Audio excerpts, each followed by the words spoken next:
Heat. Heat.by early 1943, the Japanese Empire was at its height. The country had occupied Malaya and Burma, the Philippines and the Dutch East Indies, Indonesia today.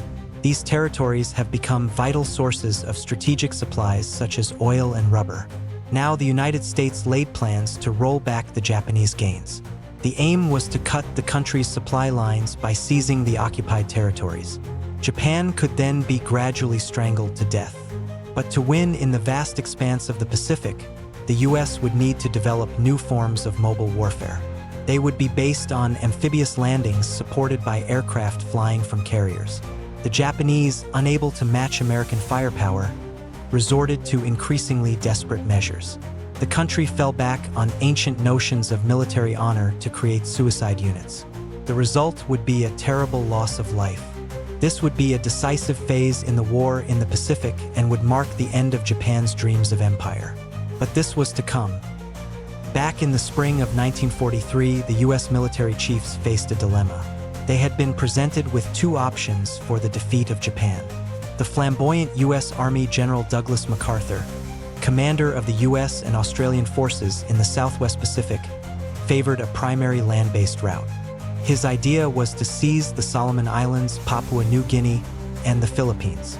They could then be turned into a strategic barrier that would cut off Japan from its newly conquered lands in Burma, Malaya, and the Dutch East Indies. Japan would be starved into surrender. Equally importantly, this plan would mean MacArthur could repay a debt. Earlier in the war, he had been kicked out of the Philippines by the Japanese, and he had promised to return to liberate the country. But the US Navy had a different idea. It would bypass the heavily defended Solomon Islands, Papua New Guinea, and the Philippines. Instead, it would seize a string of much smaller islands scattered across the Central Pacific and close to the Japanese homeland. Rather than a barrier, the US would have a series of strategic bases from which to attack Japan's supply lines. They argued it would be swifter and much more economical. The American military command put off the decision. Both the Army and Navy were told to go ahead. In June 1943, MacArthur's plan was launched. It was called Operation Cartwheel. The first target was the major Japanese military base at Rabaul on New Britain in the Solomon Islands. It would be a two-pronged attack. The eastern prong fought its way up through New Georgia and Bougainville. The western prong battled its way through Papua New Guinea, but the virtually impenetrable jungle and unhealthy climate made progress slow. It was nearly 9 months before the pincers met and the Japanese base at Rabaul was isolated. Meanwhile, as the US Army took control of the Solomon Islands, the US Navy mustered a mighty fleet. It included the first 4 of the brand new Essex-class aircraft carriers. They were bigger and faster than anything before. The new carriers were equipped with outstanding new planes like the Hellcat and Corsair fighters, Helldiver dive bombers, and Avenger torpedo bombers. Together, they both outperformed and outnumbered their Japanese opponents. The Navy's first targets were the Japanese garrisons on the coral atolls of Tarawa and Makin in the Gilbert Islands. These were close to some of the most important supply routes across the Pacific. For a week, the atolls were bombed by carrier-based aircraft. Then, on November the 20th, 1943, there was an amphibious landing. Makin was captured with little difficulty. But Tarawa was a different story. Reconnaissance had failed to reveal that the water was too shallow for the landing craft. As the Marines waded ashore, they came under intense fire. The island was honeycombed with fortified machine gun nests. US troops who made it to dry land were pinned down on the beach. By the end of the day, over 1,500 of the 5,000 US Marines landed had been killed or severely injured. Over the next 2 days, frontal assaults pushed the Japanese back inch by inch. Very often, only flamethrowers could eliminate the Japanese strong points.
1944, the U.S. started to soften up the three main islands in the Marianas. For days later, Marines stormed the beaches of the northerly island of Saipan. This time, the terrain was mountainous with many caves, and the preliminary bombardment had not disrupted the Japanese defenses as much as had been hoped. Nevertheless, by the end of the day, the American bridgehead was secured at IN Tokyo. The news caused mounting alarm. The Japanese High Command now sent a carrier fleet to rescue the situation and save the Marianas. But the task force was spotted by U.S. submarines. The Americans sent their main carrier force to intercept the Japanese. On the morning of June the 19th, 1944, the Japanese launched airstrikes against the U.S. ships, but U.S. radar saw them coming. 450 fighters were scrambled to intercept the Japanese planes. It turned into the largest aircraft carrier battle ever fought. The U.S. task force had 15 aircraft carriers and more than 900 aircraft ranged against it. The Japanese had 9 carriers and nearly 500 aircraft. But Japan had lost many of its experienced air crews during the Solomon and Marshall Islands campaigns. Its novice pilots faced battle-hardened U.S. flights. The Japanese were outgunned and outfought. It would go down in history as the Great Marianas Turkey Shoot. Half an hour into the battle, a torpedo from a U.S. submarine hit the newest and largest Japanese carrier, the Taiho, while she was still launching aircraft. The Battle of the Philippine Sea had claimed its first major victim. At around the same time, another U.S. submarine torpedoed the carrier Shokaku. She was completely destroyed. Nevertheless, the Japanese commander decided to continue with the operation, hoping to stop further U.S. landings in the Marianas. For much of the following day, the U.S. forces tried to pin down the exact location of the remaining Japanese carriers. It took them until the afternoon to find them. It was late in the day to launch an attack, and the aircraft would have to fly at the limit of their range. But the U.S. Task Force commander, Admiral Mark Mitcher, decided to gamble and attack. A third Japanese carrier, the Hyo, was hit and sunk. The Japanese had lost over 300 aircraft. But as the U.S. planes now returned dangerously short of fuel, they ran into a problem. In the gathering darkness, they couldn't find their own carriers. Many ran out of fuel and had to ditch in the sea. Mitcher, in an act of extraordinary courage, ordered his carriers to switch on their lights to guide in the returning aircraft. Fortunately for the Americans, there were no Japanese submarines to see them. Nevertheless, over 80 U.S. planes were lost, either through having to ditch in the sea or through crashing while they landed. But Japanese losses had been even greater. 3 carriers and most of the aircraft needed to equip its remaining carrier fleet were gone. From now on, the United States Navy would dominate the Pacific, striking when and where it wanted. The Japanese naval defeat in the Philippine Sea meant the United States could now press on with its assault on the Marianas. The Japanese forces on Saipan held out for 3 weeks before they were overcome on July the 9th, 1944. The final horror came when thousands of Japanese civilians were persuaded to jump to their deaths from the cliffs rather than be captured by the Americans. The last Japanese troops then launched their now inevitable suicide charge. Virtually the entire 32,000-strong garrison was killed. Over 3,000 Americans also died. 2 weeks later, U.S. Marines landed on the islands of Guam and Tinian, also in the Marianas. Once again, they faced suicidal Japanese counterattacks, but they failed to stop the American advance. The U.S. Navy had seized the Marianas. Both the U.S. Army and Navy offensives had now completed the first phase of their separate strategies to isolate Japan. The U.S. military planners now had to make a choice. Should they continue to back MacArthur's strategy and move on to the capture of the Philippines? Or should they go with the naval plan and send a fleet across the Pacific to seize Taiwan or the Ryukyu Islands? The naval option would isolate Japan without the need for an almost certainly lengthy and bloody operation to take the Philippines. But at a meeting in Hawaii on July the 26th, 1944, MacArthur charmed President Roosevelt into backing his plan to liberate the Philippines. The Navy was instructed to support it before returning to its island-hopping strategy. It was a decision that would cost a horrendous number of both military and civilian lives. The following month, U.S. forces landed on the Philippine island of Leyte. They took the Japanese by surprise. They had expected the first U.S. landing to be on the main island of Luzon. Within hours, MacArthur was striding ashore with press photographers in attendance. He later made a broadcast to the Philippine people. "I see that the old Flagstaff still stands. Have your troops hoist the colors to its peak and let no enemy ever haul them down." But the Japanese soon recovered and launched an ambitious plan to use the remains of their naval power to counterattack. Operation SHO, meaning victory, was typically complex. The main strength of the Japanese fleet was divided into two groups to form a pincer. One pincer would approach through the San Bernardino Straits and attack the U.S. landing from the north. The second would come in through the Surigao Straits and attack from the south.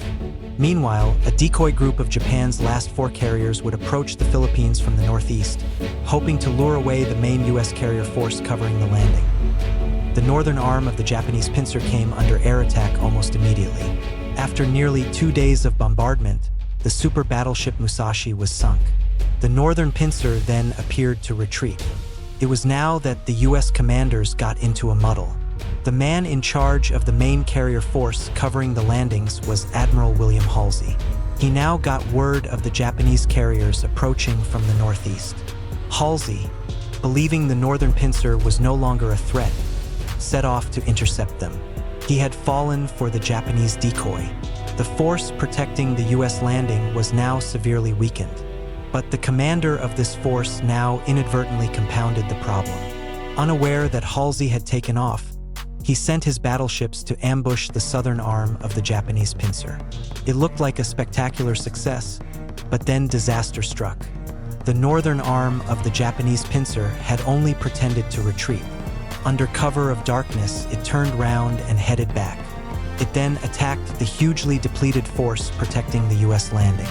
Only a handful of small escort carriers and destroyers faced the Japanese super battleship Yamato and 3 other battleships. It was now the turn of the Americans to put up a desperate fight. The Japanese tactic had caught the U.S. aircraft unprepared. They were armed with high explosives for land operations rather than armor-piercing bombs for ships. Then, just as it seemed the Japanese must break through, they suddenly turned tail. Their commander had worried he was sailing into a trap. Meanwhile, to the north, Halsey's headlong rush to intercept the Japanese decoy force finally paid off. On October the 25th, 1944, all 4 Japanese carriers were sunk. The Battle of Leyte Gulf had completely finished off Japan's once proud navy. There was now little hope of holding back the American advance. For Japan, it was time for desperate measures. The stage was set for a terrible climax to MacArthur's plan. By the autumn of 1944, the Allies had isolated the Japanese forces in the Philippines. Their naval support had been destroyed. Japan needed a new tactic if it was to hold back the American advance. The Japanese commander in the islands called for volunteers to join special units. They were called the Kamikazes or Divine Wind, and drew on the Japanese military code of honor that it was better to die than live as a coward. They were suicide units. On October the 25th, 1944, the first kamikaze unit took a final ceremonial drink before taking off. Its target was the U.S. fleet. The escort carrier St. Lo was sunk and 2 others badly damaged. Further kamikaze attacks followed. Not all were restricted to the air. The Japanese troops now began strapping mines to their bodies and deliberately diving under U.S. tanks. The American advance through the Philippine island of Leyte slowed. It would take 2 months before the island was finally secured. Over 70,000 Japanese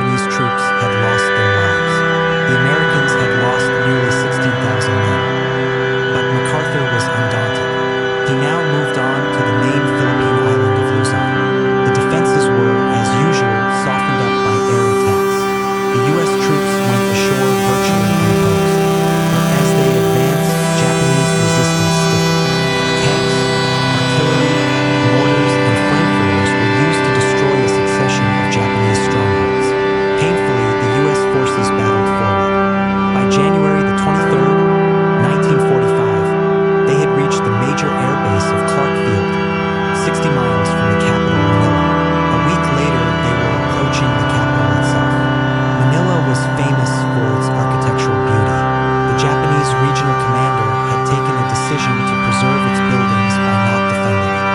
But the junior Japanese garrison commander disobeyed orders and refused to withdraw. His 20,000 troops pledged to defend Manila to the death. There now began a ferocious month-long battle to seize the Philippine capital. The U.S. troops fought their way into the city. At first, they too tried to preserve the major buildings, but as they ran into snipers, machine gun nests, and hidden artillery, they were forced to reduce much of the city to ruin. By the end of February, the Japanese defenders had been driven back into the 16th century citadel of Intramuros. It would take another week of fierce fighting to flush them out. Finally, on April the 13th, 1945, U.S. forces mounted an amphibious attack on Manila Bay's last fortification, Fort Drum, the concrete battleship in the harbor. Its ventilation shafts were packed with kerosene, white phosphorus, and explosives. None of the defenders survived. The battle for Manila had been a horrific affair. Thousands of Japanese and U.S. soldiers had died. But the real horror was that some 100,000 civilians also lost their lives. Many massacred indiscriminately by the Japanese during the final days of fighting. Elsewhere in the Philippines, there were more than 50 U.S. landings on other smaller islands. But it would take until the end of the war before the last pockets of Japanese resistance were finally flushed out. MacArthur's conquest of the Philippines had proved as difficult and costly in lives as his critics had feared. It may also have been unnecessary. Why now? U.S. submarines had virtually cut off Japan from its supply lines, and the Navy was closing in on the homeland itself. The Japanese merchant fleet was particularly vulnerable. It was rarely organized into convoys, and anyway, there weren't enough escort vessels to protect them. By the end of 1944, so many Japanese merchant ships had been sunk, the U.S. Navy was having problems finding new targets. U.S. submarines now moved in ever closer to the shores of the Japanese home islands. Japan was being starved of fuel, food, and raw materials. The U.S. Navy submarines in the Pacific had succeeded, where German U-boats in the Atlantic had failed, in bringing an island nation close to defeat. But now the U.S. forces faced the daunting prospect of invading its fanatical enemy's homeland. By spring 1945, U.S. forces were closing in on Japan from the south and east. But to the west in China, Burma, and India, a separate campaign had been unfolding. Japan had invaded China in 1937. The United States had regarded the Chinese leader Chiang Kai-shek as a Western ally and sent aid. Much of it went in through British-controlled Burma along the so-called Burma Road over the mountains to southern China. Then, in 1942, Japan invaded Burma and kicked out the British. The Burma Road was shut down. 6 months later, Britain launched the first of a series of attacks to retake Burma and reopen the road.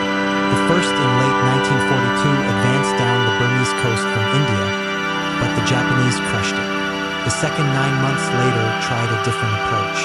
Instead of sending in a conventional force, small groups of soldiers were infiltrated deep behind Japanese lines. They were known as Chindits and were the brainchild of an unconventional officer called Ord Wingate. Their task was to destroy railway lines and disrupt Japanese communications. Chindits, that's the name for the guardian statues which stand at the steps of Burmese pagodas.